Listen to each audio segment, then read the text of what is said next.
Good afternoon.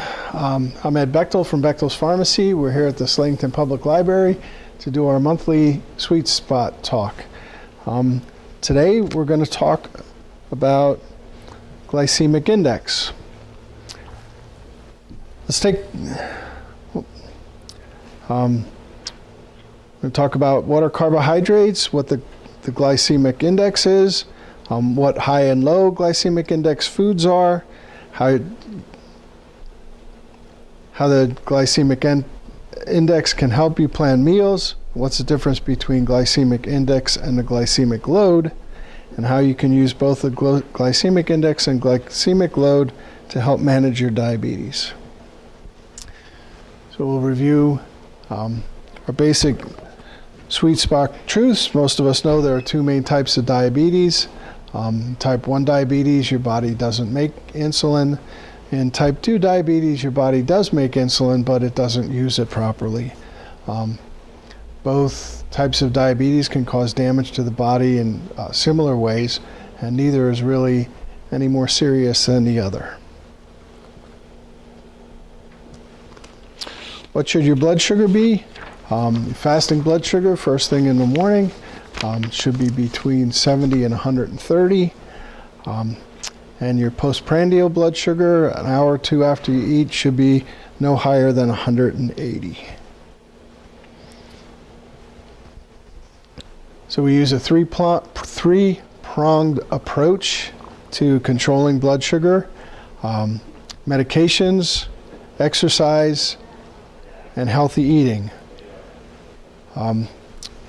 If you notice, two of those three things are totally under your control, and even the third one, medications, is pretty much under your control. Your doctor can prescribe medications, but you decide whether or not you're going to use them. So carbohydrates, or carbs, are a type of nutrient food found in foods in three basic forms: sugars, starches, and fibers. When you eat or drink something with carbohydrates, your body breaks down the sugars and starches into glucose, the main source of energy for the cells in your body. If you have diabetes, you're already familiar with this term because it's what we measure in your blood and what we want to control within the normal range. When you eat foods with fiber as the carbohydrate source, the fiber passes through your body undigested. This is why fiber helps lower cholesterol and is good for your heart. There are two main hormones made in your pancreas that help regulate glucose levels in your bloodstream. The hormone insulin moves glucose from your blood into the cells. The hormone glucagon helps release glucose stored in your liver when your blood sugar level is too low. This process is a balancing act that helps your body keep fueled with energy and ensures a healthy level of glucose in your bloodstream. Different types of carbohydrates have properties that affect how quickly your body digests them and how quickly glucose enters your bloodstream. That's the basis for our discussion today. We'll learn which carbohydrates will spike your blood sugar levels and therefore your insulin levels faster than others, and how to balance these foods in your diet. So what is the glycemic index? The glycemic index is a ranking system that gives you an idea of how fast your body converts the carbohydrates in your food into glucose. The glycemic index uses a numbering system from 0 to 100 that ranks foods according to the extent that they raise your blood sugar levels after eating. It's calculated based on a food's effect on glucose compared to a standard reference. The smaller the number, the less impact the food has on your blood sugar range.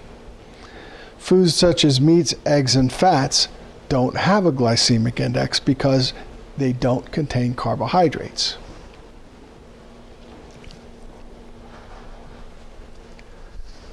Foods with a high glycemic index are those which are rapidly digested and absorbed. They result in marked fluctuations in blood sugar levels. Foods with low glycemic index are digested and absorbed more slowly. Therefore, sugar and insulin levels rise gradually, which is more beneficial to overall health. Low glycemic index diets have been shown to improve blood sugar levels and cholesterol levels in people with type 1 and type 2 diabetes.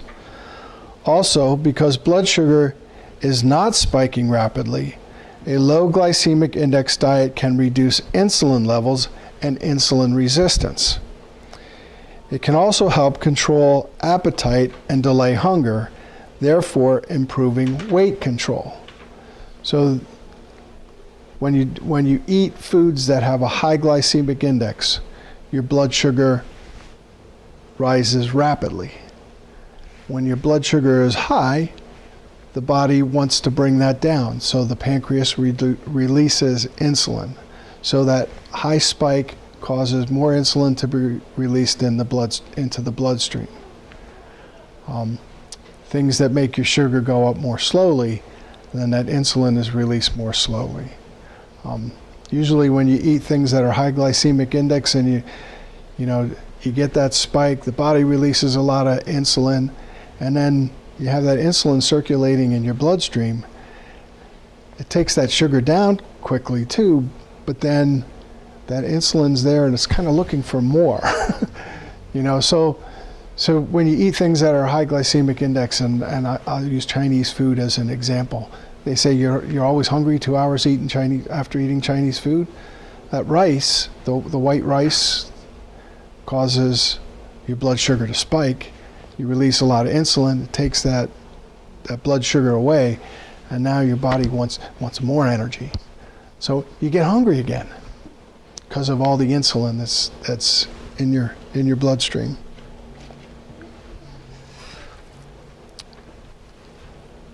To determine a food's glycemic index value, measured portions of that food containing 50 grams of carbohydrates are fed to 10 healthy people after an overnight fast.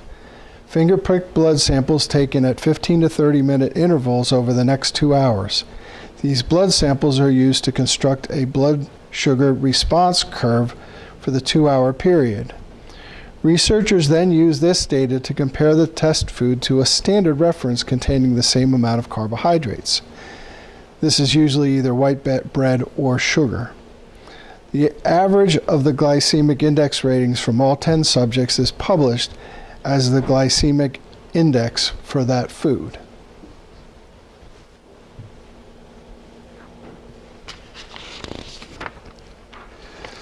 Many popular commercial diets, books, and websites are based on the glycemic index. Some that you may have heard of include the Zone Diet, Sugar Busters Diet, Nutrisystems, and the Slow Carb Diet.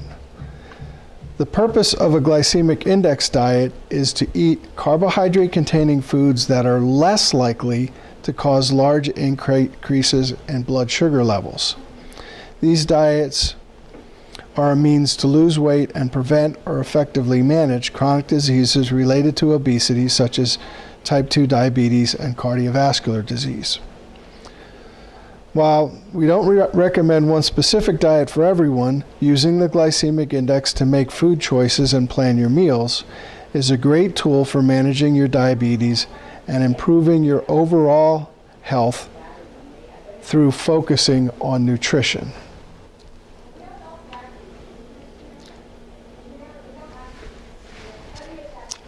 So foods with a low glycemic index are categorized by the number of 55 or lower. Your body will digest these foods slowly, which will leave you feeling full for longer and allow you to eat less calories without feeling hungry. Adding a low glycemic index food to a meal will also lower the glycemic index of the whole meal. Low glycemic index foods include things like whole wheat bread or pumpernickel bread, rolled or steel-cut oatmeal, whole wheat pasta and tortillas, sweet potatoes, peas and lentils, whole and skim milk, most fruits and non-starchy vegetables. Good snack options include hummus with raw vegetables, nuts and raisins, or trail mix. Foods from this list are those that will raise blood sugar in a healthy, gradual pattern and are great choices when planning your meals or snacks. Just make sure you eat a varied diet with choices from all the food groups. For example, a meal containing only whole wheat bread and pasta may be a low glycemic index meal, but it's not necessarily a healthy one. A meal of whole wheat pasta with chicken and broccoli, however, is a great choice.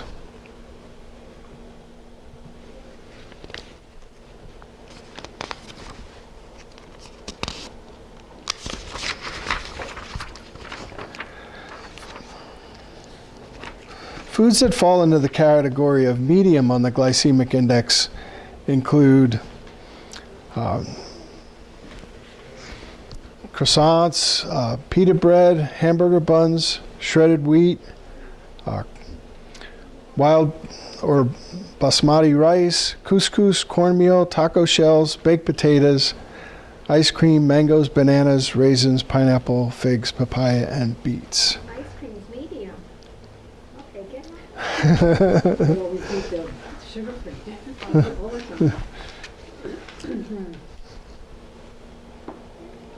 Well, you got fat and ice cream that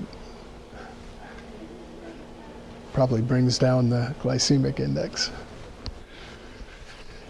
Foods with a high glycemic index of 70 or more should be consumed in moderation or as part of a well-balanced meal. These include white bread and bagels, instant oatmeal, short grain white rice, potatoes, melons, and snacks such as pretzels, popcorn, and saltine crackers. Remember, you don't have to avoid these foods altogether, but you should think about combining them with low glycemic index foods to even out the effect. There are substitutions that will be considered healthy choices for most high glycemic foods. For example, swap your white bread for whole grain, or your mashed potatoes for a sweet potato. These switches add more nutrients to your plate and have a smaller effect on your blood sugar.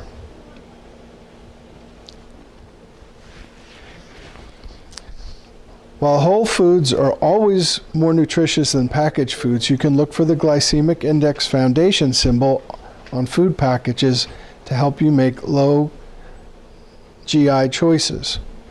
Foods that carry the symbol are guaranteed to have been properly tested by an accredited laboratory. Again, use this only as a tool and not the basis for the foods you're purchasing. We strongly recommend a diet with lots of fresh and frozen vegetables, fruits, and minimally processed foods.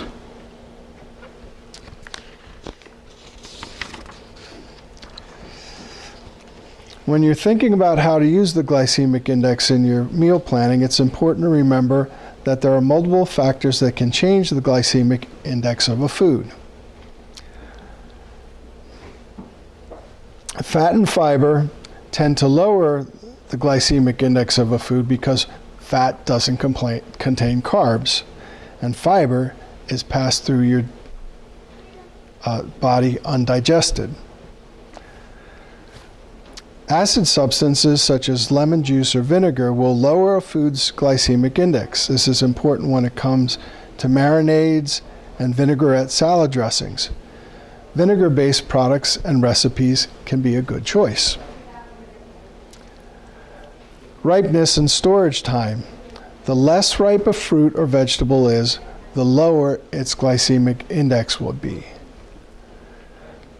So that brown banana has a higher glycemic index than, one that's, a little bit green. I always buy them really green, as green as I can get them, because then I buy a bunch of them, Yeah. and by the time I Get to the last one, it's not much. Yeah. Cooking time. How long a food is cooked will change its glycemic index. For example, al dente pasta has a lower glycemic index than soft-cooked pasta. Processing. Juice has a higher glycemic index than whole fruit. A mashed potato has a higher glycemic index than a whole baked potato. Stone ground whole wheat bread has a lower glycemic index than whole wheat bread. Finally, combining low glycemic index foods with high glycemic index foods will lower the overall glycemic load of a meal. We'll talk more about glycemic load in a couple of minutes.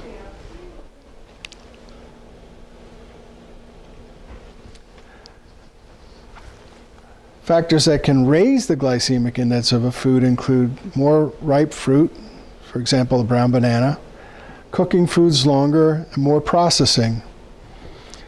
As a general rule, the more cooked or processed a food is, the higher the glycemic index will be.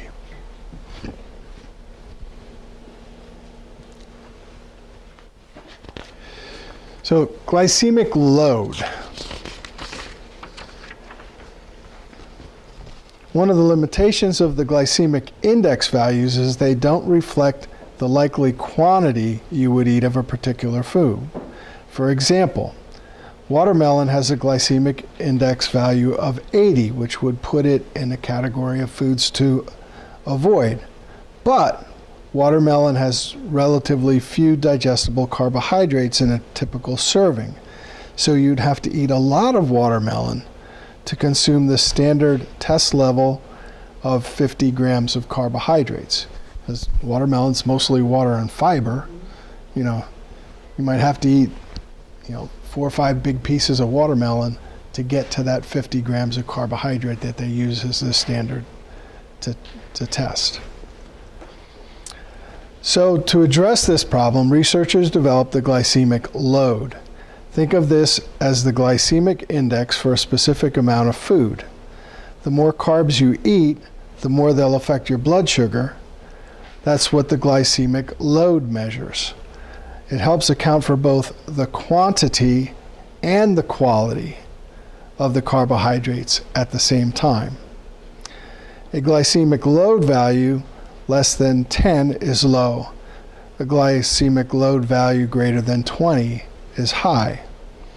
Referring back to our watermelon, a 4.2 ounce serving of watermelon has a glycemic load of 5, which would identify it as a healthy food choice. By comparison, a 2.8 ounce serving of raw carrots has a glycemic load value of 2.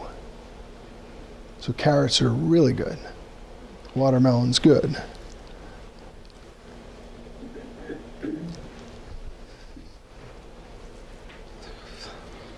So for a diet with a lower glycemic load, you should consume more whole grains, nuts, legumes, fruits, vegetables without starch, and other foods with a low glycemic index. Fewer foods with a high glycemic index like potatoes, white rice, and white bread. And less sugary foods including candies, cookies, cakes, and sweet drinks. When you think about processing, baked goods are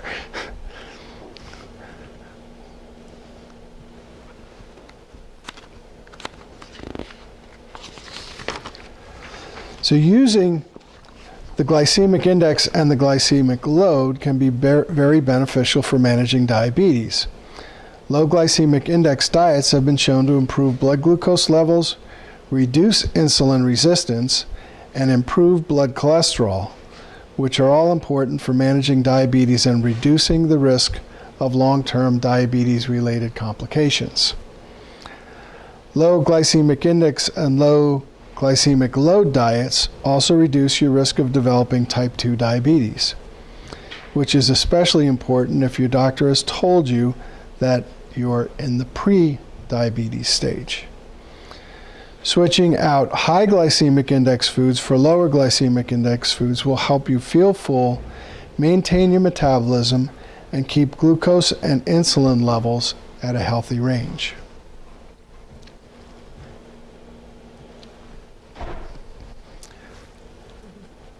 There are many simple swaps you can make to help reduce the glycemic index of your meal. For example, whole grain bread instead of white bread, a baked sweet potato instead of mashed white potatoes, fresh fruit, an apple or a pear, instead of fruit bars or muffins, al dente pasta instead of white rice, low-fat mousse instead of cake or ice cream.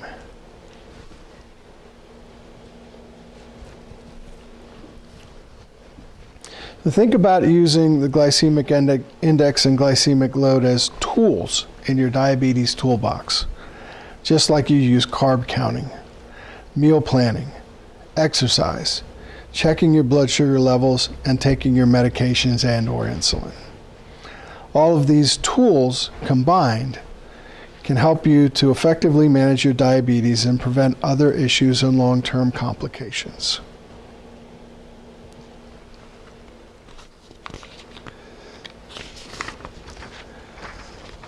Glycemic index shouldn't be the only thing you consider when making choices about what to eat. Having a low glycemic index doesn't mean that a food is super healthy or that you should eat a lot of it. Calories, vitamins, and minerals are all still very important. For example, oatmeal has a higher glycemic index than chocolate, but is a much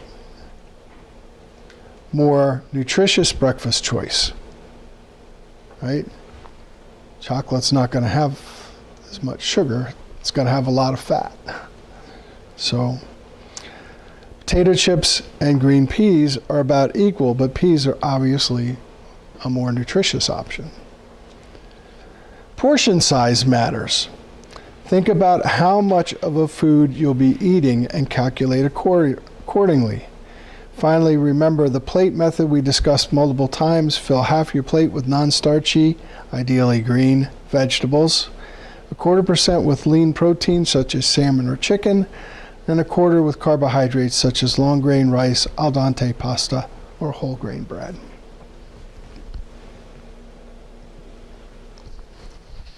Remember that the glycemic index of a food can differ when combined with other foods. When eating a high glycemic index food, you can combine it with a low glycemic index food to balance out its effect on blood glucose levels. You can still eat foods with a high glycemic index, but enjoy them in smaller portions and offset them with nutritious, low glycemic index foods. Consider the amount and type of carbohydrates you're eating. This will help predict your blood sugar response to eating carbs. Because the type of carbs can affect your sugar levels, the glycemic index may be helpful in fine-tuning your blood sugar management when combined with other tools such as carb counting.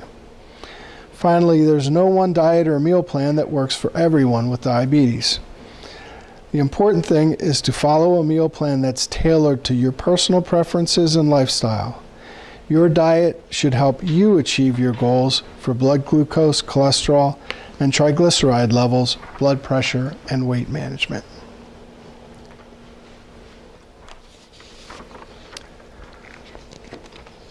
So here's a quick visual of a lunch you could make at home or pack to take with you to work. Try a sandwich with lean protein such as chicken or turkey on a whole grain bread, or a piece of fiber-rich fruit such as an apple or a pear, yogurt, or granola bar packed with healthy nuts and raisins.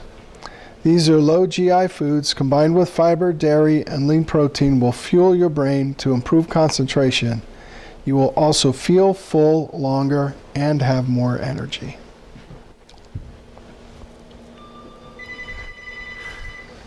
Now here's a practical list to consider when you're thinking about using the glycemic index as a meal planning tool.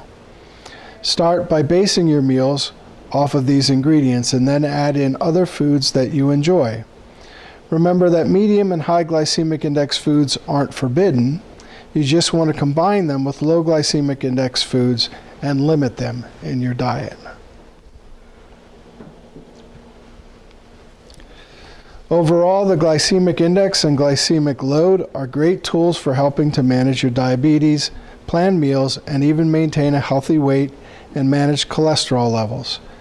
Just make sure to consider all the aspects we've discussed, including factors that alter the glycemic index of a food, portion size, and how to combine low and high glycemic index foods. Also, remember, you have other tools in your box. And that's this month's recipe.